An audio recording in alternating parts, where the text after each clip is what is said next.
সোহান ওর যে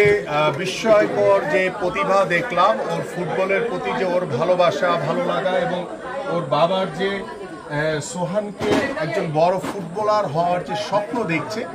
আমাদের মাননীয় ভারপ্রাপ্ত চেয়ারম্যান জনাব তারেক রহমানের নজরে যখন এই ভিডিওটি দৃশ্যমান হয়, তিনি তাৎক্ষণিকভাবে আমাকে নির্দেশনা দিয়েছে যে আমরা এই সোহানের পড়াশোনা থেকে শুরু করে ওর খেলাধুলার সকল দায়িত্ব আমাদের মাননীয় ভারপ্রাপ্ত চেয়ারম্যান জনাব তারেক রহমান নিয়েছেন, এবং পারিবারিকভাবেও তার যেই পাশে থাকার জন্য আমার দল, আমাদের বাংলাদেশ জাতীয়তাবাদী দল বিএনপি এই সোহানের পরিবার এবং সোহানের বাবার পাশে রয়েছে। এবং আমরা বিশ্বাস করি আমাদের মাননীয় ভারপ্রাপ্ত চেয়ারম্যান জনাব তারেক রহমান সব সময় আমাদের এই ধরনের ছোট ক্ষুদে যারা প্রতিভাবান মানুষ রয়েছে, যারা ভবিষ্যৎ বাংলাদেশের জন্য অনেক কিছু সুনাম বয়ে আনতে পারে, আমরা সেই চিন্তা থেকেই